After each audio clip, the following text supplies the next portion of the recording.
Galaxy 666 by Peltora. Session 27.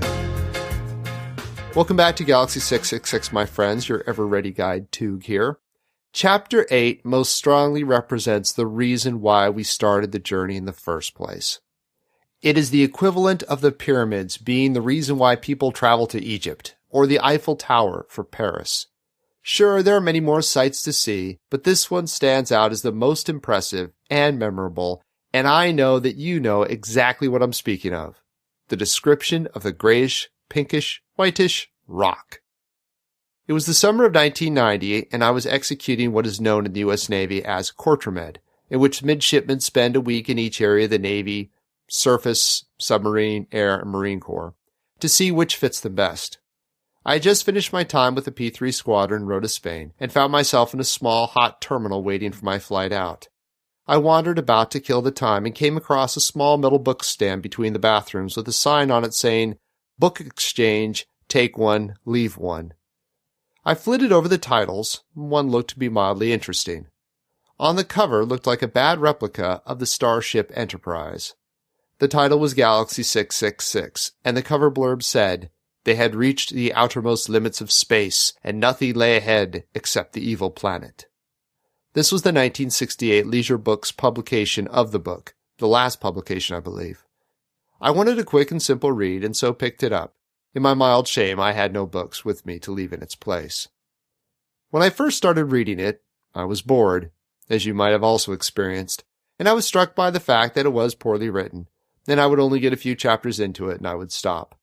But the book sat around my college dorm, then home for years, with my making a valiant attempt to get through it every so often. It's not a long book, I would say to myself.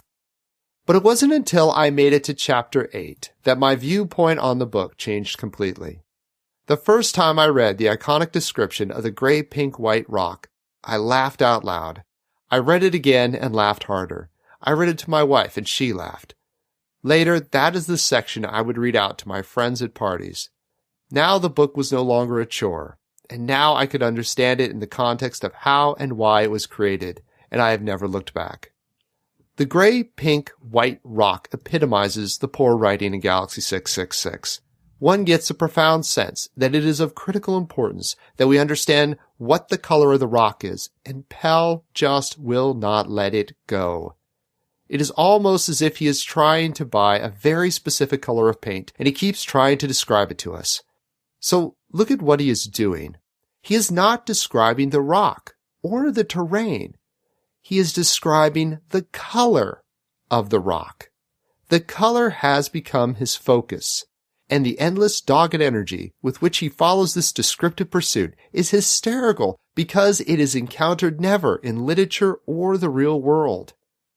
Color by itself is not very descriptive. If I say yellow, what color is that exactly? What about a summer yellow, a bright yellow, a deep golden yellow? These conjure up more ideas, but the colors have to describe an object, not themselves. They help us experience the butter, the fence, or the amber necklace. Here is a short passage from the opening of George Eliot's The Mill on the Floss. Note how she uses color in concert with other descriptors of things. A wide plain with a broadening floss hurries on between its green banks to the sea, and the loving tide rushing to meet it checks its passage with an impetuous embrace.